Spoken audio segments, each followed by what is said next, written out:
What is up, y'all? Welcome back to another episode of the Two Game Podcast, where we continue our review series of the Rings of Power. We are reviewing episode number 6 from season 2. I have with me Creston. Hello, guys. And Nick. Well, hello there. And you can find all the other episodes that we have broken down and reviewed, maybe somewhere right here if I remember to actually put the link there. Also down below, there's links to all of our social media accounts. We would greatly appreciate it if you went there, like, subscribe, follow, all that bullshit really helps us out. And there's also a link to our Patreon. That's how we keep the lights on. So we appreciate it if you went there and supported us. But without further ado, let's break down episode 6. Creston, how do you feel about this episode? I'm going to have to request that Nick saves his comments and his facial expressions until I'm done. In my opinion, this was the best episode to date. For the entire series? Entire series. Season 1 and 2. I feel like this was the best one. And I'm kind of a whore for, Sauron, so we saw him a lot in this. So maybe that's weighing on it a little bit, but we got to visit Khazad-dûm a little bit, got to see what was going on with the dwarves, and they were kind of tying in those two stories together a little bit. So the conflict's kind of coming to a head. Adar and the orcs are literally at the fucking river. Yeah, I enjoyed it, man. Best episode to date, in my opinion, obviously. Better than the premiere? Better than the premiere, man. What they're doing with Sauron's character is cinema gold. I fucking love it. Love it. But there was one low point. Nori and Poppy made an appearance.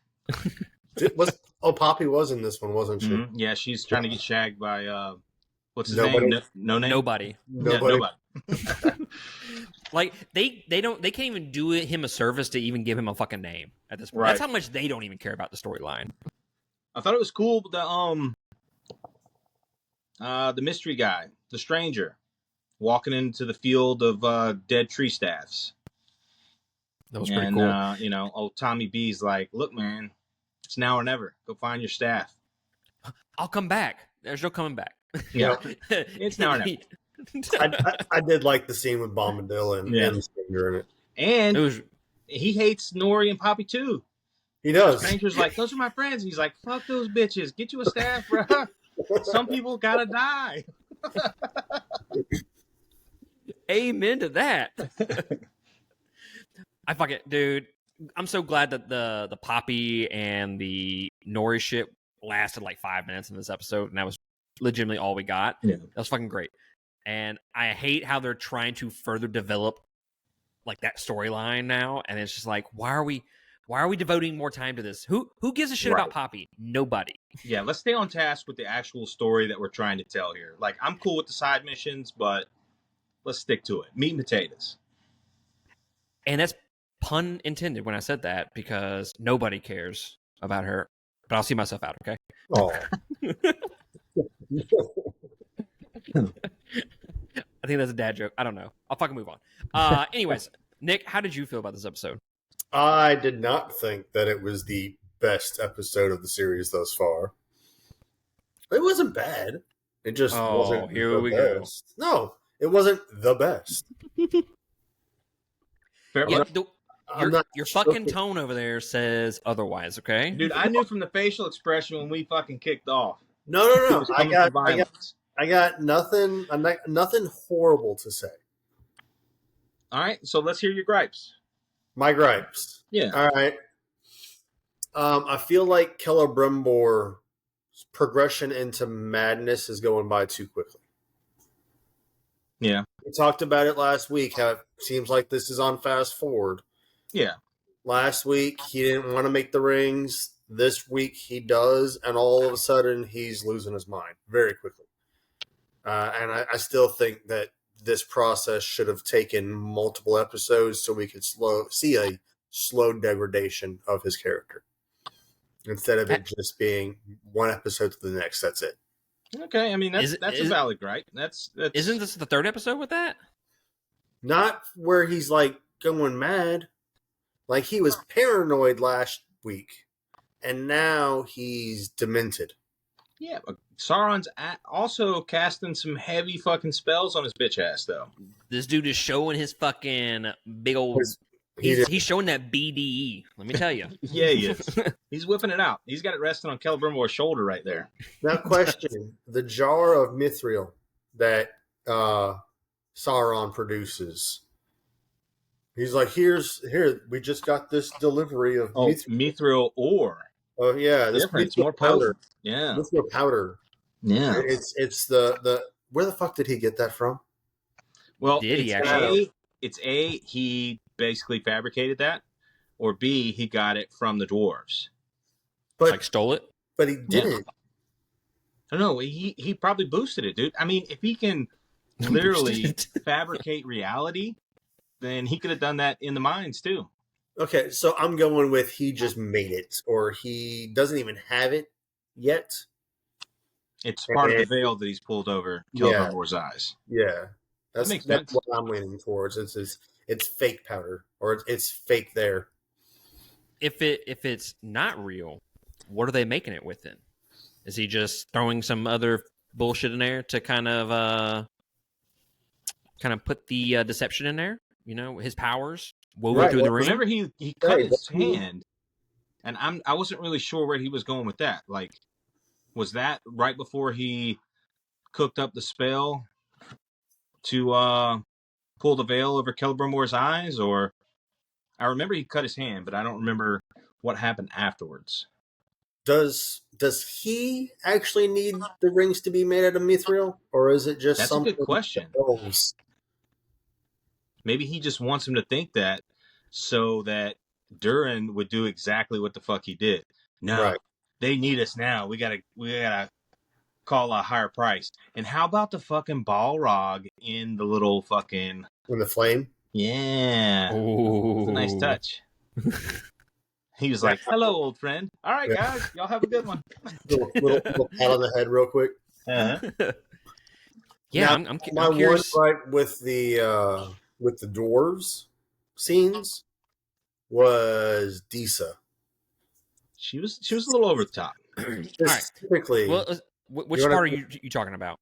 Specifically, when she's blocking the mine, and they're like, "If you don't move, we're gonna make you move." Dude, and she cast the bat spell. That shit was badass. She screams. Yeah, she does her little holler thing. And they're like, was that supposed to scare us? And she's like, no, but this Disney scene will. And the bats fly out and chase them away. Okay, look. Nick likes to...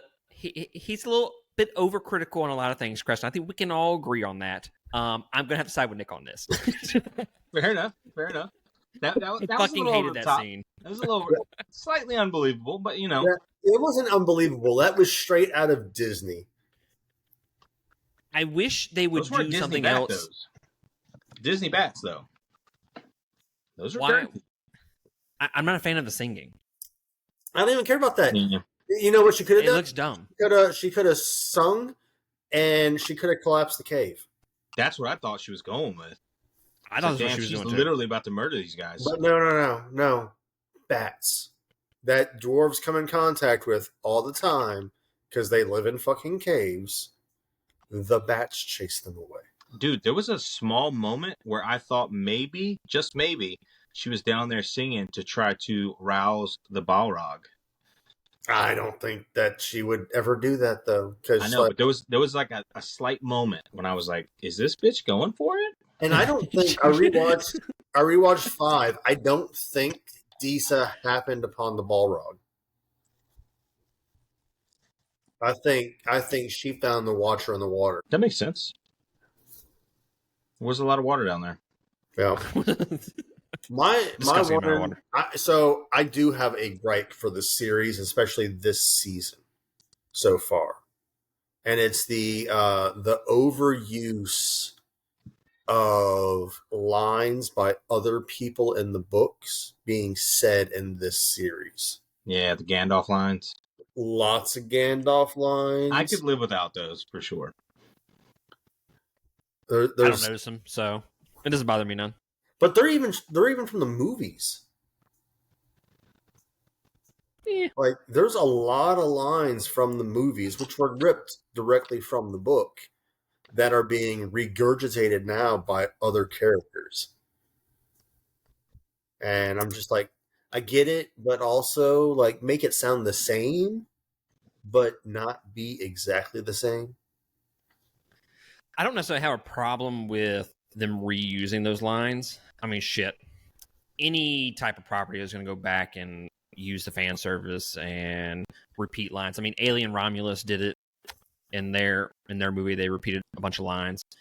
I don't think that's really the issue with the writing, though. Some of the writing can be a little cringy at times, and something we really haven't discussed on the podcast yet for season 2. I don't know. It's probably better than season 1 for sure, but I don't think it's to the point where you can say it's not an issue.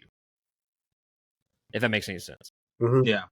You know, now that I'm thinking, I just remembered that we went to Numenor, and I do have a small gripe about that. Speaking of cringy writing, yeah, a lot of it is from Numenor. Yeah, the let the Valar, decide if you live or die. I feel like that would have had a little more weight if maybe a couple other people got murked by that thing first, and this was like a common thing they did. But I was also confused on that, because if you have the faithful, which would obviously believe in the Valar and hold up that code, but Numenor is being ruled by the unfaithful at this point. So why would they even use a religious ceremony to try and prove that they're guilty? Well, I think they did it because they didn't believe it was going to work, and they did it just so they could toss his ass in the water. Like, we're not going to execute you, but we're going to execute you. And then Miriel shows up, and she's like, "Nope, it's me." Yeah, I'm just confused. I don't see why they would even try and use a religious based tactic in there, and not just keep religion out of it, because they're trying to separate themselves from the Valar and the elves and everything else. Why would they turn around and go, well, let's do this instead? No, I mean, the way he kind of was like phrasing it when they were in the king chamber or whatever, it was almost like it was out of spite or like a slight against him. Like, oh, we'll just let the Valar decide if you're going to live or die. Thinking they were just going to chunk him in there and he was going to be dead anyways. And then Pharazôn, after that shit happens, goes and uses the fucking Palantir. So, and he sees a volcano and he sees Halbrand. Can we talk about how we were so fucking close, or at least I thought we were so close to getting rid of Muriel over here? I was like, she's fucking gone, motherfuckers. Yes. And then he fucking spits her out and she lives. I'm like, okay. So what would have happened if she did die? We'd be happier. It was what would happen there. It would have been over because she was being punished for his crimes. Yeah, right. But she was being tried to see if he was guilty or innocent. So had she died, then he would have been guilty, and therefore then he would have to be punished, right? Yeah, I guess technically. We have to use like the same terms as like the trial by combat in Game of Thrones, where Tyrion had his champion, and then his champion got killed, so therefore Tyrion was guilty, so then Tyrion needs to be killed. Yeah, that makes sense. So we didn't think that. I guess he would have been tossed in next. Yeah, hope you're hungry, bud. Yeah. So why didn't we just sidestep that and just toss him in the first place? I don't know. But I don't think they're going that route. I think they're going the route of she was the reason for all of it, so she's taking responsibility for it to relieve him of any guilty charge that he would get. So I gotta say, like, faithful, not faithful, like Numenor has got to be the most wishy-washy fucking people in the whole show. Oh, they flipped. They're cheering for Miriel, and then the Eagle lands. They're cheering for Pharazôn. She gets spit out. They're cheering for Miriel again. Like, Jesus Christ. No loyalty. No. But the Numenor storyline is picking up a little bit with Elendil, renouncing his crimes and shit like that. Yeah. I do like what they went with Numenor here. I think this is like the first episode that I'm like, yeah, I liked all of it, to be honest with you. Did y'all notice one thing when they were showing Numenor? Like, I think it was like the first sequence that they showed them. And it was an upside down shot. Oh yeah, over the dome. Did you get it? Looked like Minas Tirith for like half of a fucking second. Oh yeah, when they zoomed down the tree. Yeah. Nimlock. Yeah, I was like, it took me by surprise. I was like, is that Minas Tirith? And then it was like Numenor. I was like, huh. Mm-hmm. Which is an interesting shot. Gave it the feel. Where that tree came from. Yeah. It definitely had the feel. Well, the more you know there. Yes. I like the shot though. The shot was pretty cool. No. Yeah, it wasn't upside down. It was from above, right? Yeah. They like went up and then went like looking straight down over the dome, and then over the tree and like the walkway. Yep. Yeah. All right, so Creston, I know you are a slut for old Sauron over there. So I am. How about we discuss him for a few minutes, okay? Okay. Really, really loving what they're doing with Sauron throughout the season, and this episode in particular. Yeah, it got me a little horny. Bruh, the deception's on another level. This dude is fully committed. And the fact that Galadriel knows that Adar is playing right into his fucking plan. And it's like, don't do it. This is what he wants. But hold on. Now that you brought that up, we'll sidestep to that. Yes, because Matt is that the case? Because wait, what? I said yes because Matt is a complete whore for Galadriel now. So let's talk about Galadriel. Right. I mean, come on, you disagree?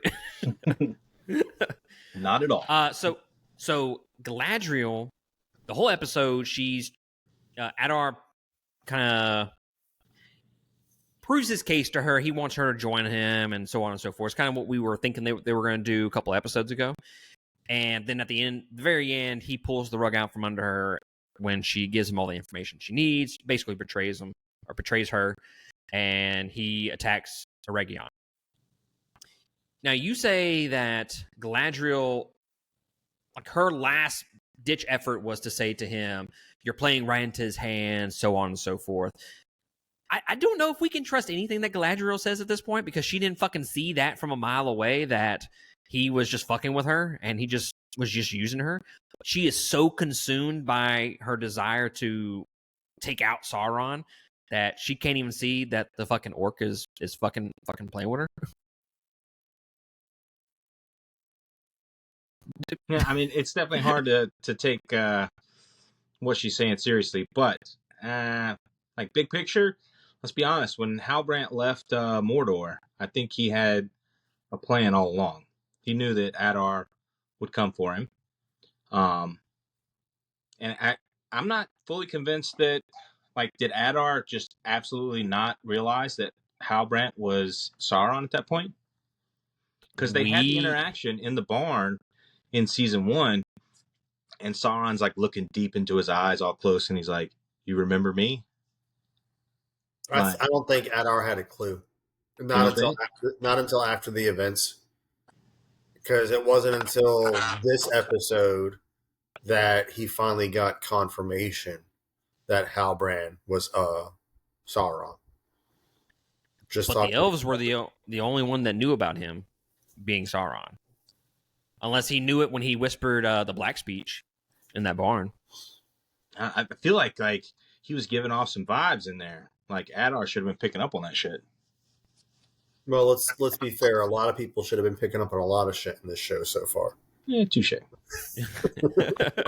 That's fair. But going back to Sauron, really enjoyed all the stuff with him and Celebrimbor in this episode, and how Celebrimbor is like, no, we're gonna fucking stop all this, okay? Like he's kind of losing his grasp on him a little bit, but then Sauron's just like, bam, I got you. Hey, come outside and see this beautiful scenery. Yeah. It's so shiny outside. Dude, I honestly kind of feel bad for Celebrimbor now. Like, He is a fucking broken dude. Yes. Well, not just him. He's also putting the moves on Kmart brand Galadriel. Who? I don't remember her Kelly name. Brimbor?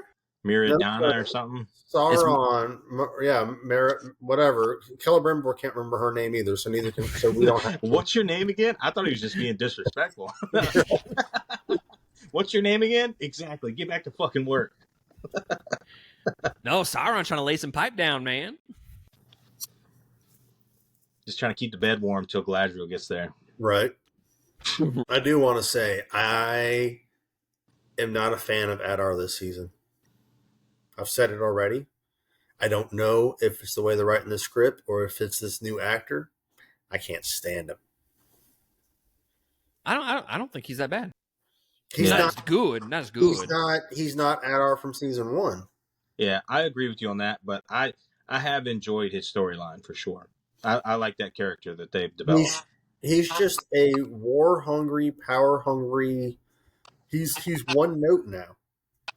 That's kind of how it seemed like all along. And then for like a split second when he's talking to Galadriel, he's like, so what happens afterwards?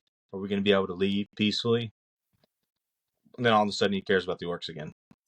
But before, it was just, he just wanted a home for his people. That was what season 1 was. He just wanted to build a home for his people.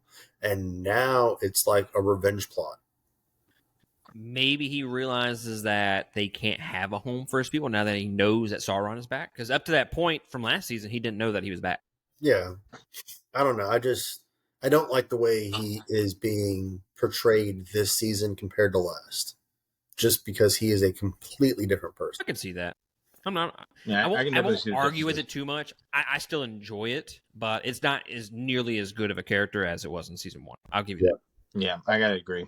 And also, I told y'all the first 2 minutes of this episode was going to have something special for you.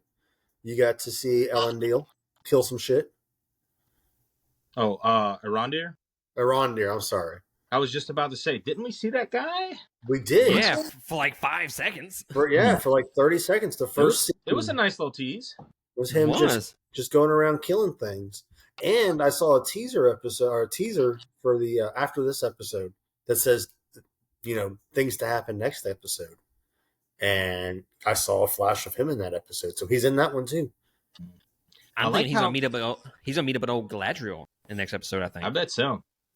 I enjoyed the ending of this episode. In the dark, fireball shooting across the fucking river. That was badass. We were talking about landscape shots last episode. That was a nice one.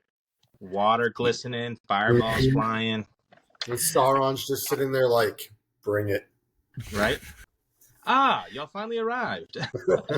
Welcome. Just as planned. As expected. So, last thing that I want to talk about is the dwarves, because that was a huge part of the episode. King Durin in this episode is just completely consumed by his greed and the ring. He's not willing to take it off, and he's willing to name his price to Annatar. And we get Prince Durin, who is trying to convince him to take it off, and he won't. So, a little conspiring with him and Disa over there. Old Jar Jar Binks Disa. And I gotta say, man, he's over there. Prince Durin is sitting there like, oh, man, this is fucked up. I can't do nothing. I don't want to say nothing to him and shit like that. And Disa's like, fuck that motherfucker. Let's kill him. How about that stiff arm that King Durin hit him with? Oh, it threw him across the room. Ooh. Now, was that dwarf strength or was that ring dwarf strength? I'm going to say ring dwarf strength. Because he was pushing another dwarf, which should have balanced a little bit, huh? I guess. Might have knocked him down, but not like slid him across the room. Yeah. Ring. Yeah. It's going to be interesting to see where they take that storyline. Like what's Disa going to do, and what's Prince Durin going to do to try to convince him that the ring is evil and shit like that. It'll be interesting. So I'm curious. We only have 2 episodes left, huh? Yeah. Yeah. There's 6. So I don't know that we're going to see the falls this season. I think we're going to see a Region fall, and once a Region falls, we're at least going to know what's happening with the Nine Rings. Like, I can absolutely see a Region falling, but I do not see Numenor and Khazak Doom falling. Could you imagine if they crammed it all into the last episode? I can't. I can't, because the next episode, based upon what the preview showed, it only takes place in a Region. Yeah. I think Numenor is probably going to be the last one to fall. It would have to. Yeah. Like, Sauron's got to make his ring, and then he has to Go to give Numenor. up and become the prisoner, and then poison Pharazôn, convince him to ride out on the Valar. Now, some people are saying that he's already been technically captured, and they might not show it again. Yeah. I mean, they are changing some things up, so that might be what they're considering. But if they change that, then maybe the fact that the trial by the Valar found Muriel not guilty, maybe that's why they decide to try to sail west. Or maybe it's not even them sailing west that causes the destruction. Yeah. Maybe they just roll with, it's just prophesied that this place is going down. But I think Eregion's definitely going to fall, because, I mean, we got fireballs hitting them already. Yeah. So we're going to find out what's going on with the Nine Rings. I don't know if we're going to find out exactly what was put into them or how he ended up finishing them, but I think Eregion's going to fall, and possibly Celebrimbor is going to die. I think he's probably going to die before the end of the season. And then Sauron is going to end up back in Mordor to create the ring, which means he's probably going to scoop up Adar's army at some point too. I don't know if that's going to be this season or next, but it's going to have to be at the end of the fall of Eregion. Yeah. They're already there. Yeah. And into the season, Sauron has Adar's army. Adar gets killed, I'm guessing. Adar's on his last legs. Yeah. Adar gets killed. Celebrimbor gets killed. Yeah. Hopefully Nori gets killed by a stray arrow. She's fucking immortal, dude. He's got that plot armor. I'm hoping that they tie Arondir into either Galadriel's story or Elrond's story. That way we get to see him a lot more. Because, I mean, think about it. This season, we haven't seen that guy a whole lot. No. He's had some bright points, but we haven't got to really follow him much. Yeah, he's gonna.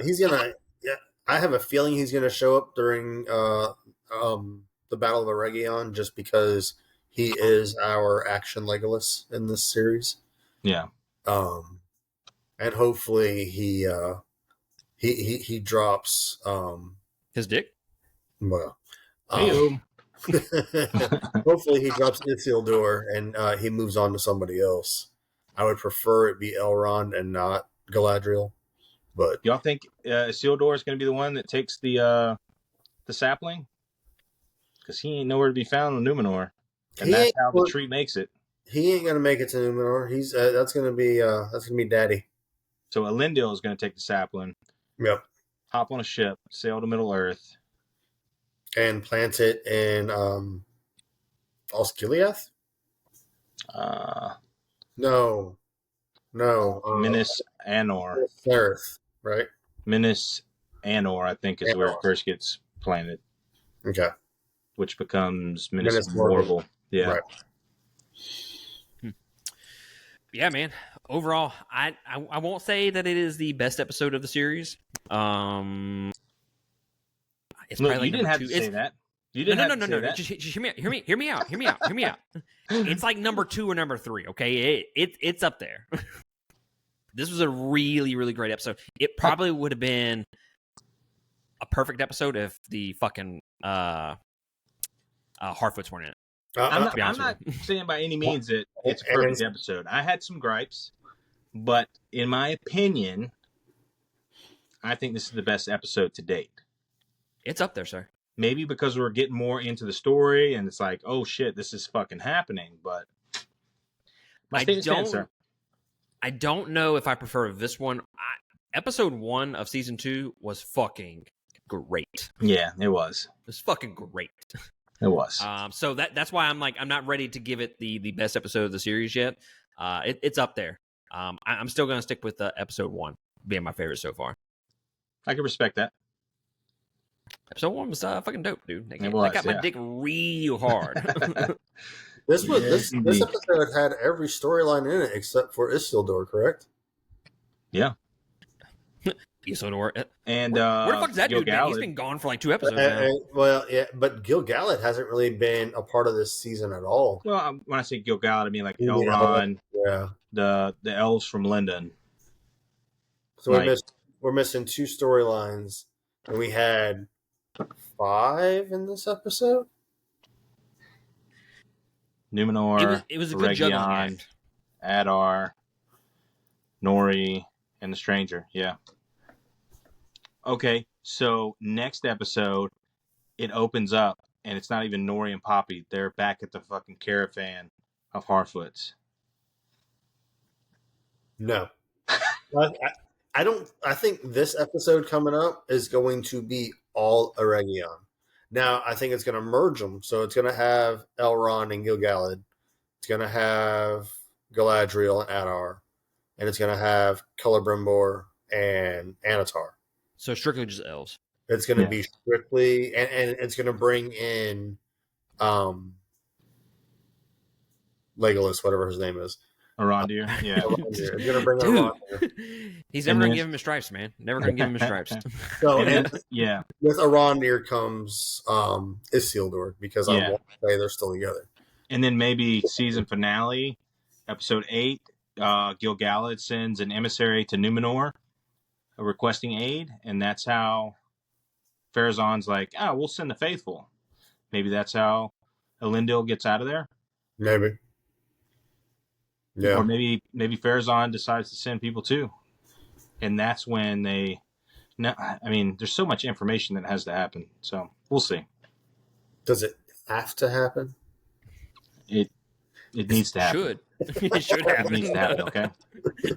Let's just say I'll be disappointed if a few key moments don't happen. But yeah, guys, we got 2 more episodes to go. Let us know down in the comments below of what you thought about episode 6 and how you are feeling about the season at large. And we will catch y'all next week on our breakdown of episode number 7. Latest. I am off on Friday now. So how the fuck are you off on Friday? Sierra needed off on Wednesday. Oh. So yeah, she asked me, and I was like, I work every Wednesday and Thursday. Yeah. I probably wouldn't swap anyways, but well, she took my Friday and also my football game. So, ooh, you can't beat that. Right. I'm working 5 to 5 Friday, but I'll be ready to rock Friday evening if y'all want to do it. Okay, yeah. I can do that. Oh wait, I have a football game Friday. Do you? Yeah, I work football games every Friday now. Fucking people. I had this set up, Preston. It's you and me. What about Thursday? I don't have any problems with Thursday. I'm actually off, so I'm working Thursday, but I'll get off at 5. So I mean, if y'all are able to watch the game or watch the show on Thursday, then I'm down to record Thursday. Yeah, let's play it by ear, and if everybody can watch it, let's do it Thursday. Okay. Yeah, it's fresh. Yeah, I'm down with that. I'll push. Regretfully, I'll push the Penguin to later. I need to watch. Oh wait, it's not coming out. It comes out. It's not. Fuck. They're changing the dates. They, for whatever reason, they premiered on a Wednesday or Thursday, and then I have to wait 10 days for the next one to come out. They changed the dates for the second one. Motherfucker. Penguin? Yeah. Okay, so we don't care. So no, the Penguin, dude, that fucks up. No, I'm gonna watch it, but I'm just saying, like, it doesn't affect the recording on Thursday. So no, the reason why I brought that up was I was like, I guess I'll fucking watch the Penguin some other time. You know, fuck me. I got you. All right, so yes, Thursday we record as long as y'all can watch it at work. You're on 219? Yeah. Okay, so you shouldn't have an issue aside from... Depends on how long my nap goes. ridiculous. I mean, all I have to do is watch 5 minutes an hour, and then I'll watch the episode. Right. All right. So cool. Thursday. Yep. Let's do it Thursday. Sounds good. All right. All right. See y'all later. I'm going to hang out a little extra time to make sure this closes out properly this time. Don't be greatly appreciated. Greatly appreciated, sir. Your commitment to the cause is does not go unnoticed. I logged back in twice just to make sure. I'm a team player. We appreciate you, sir. Anytime. All right. See y'all. All right. Later.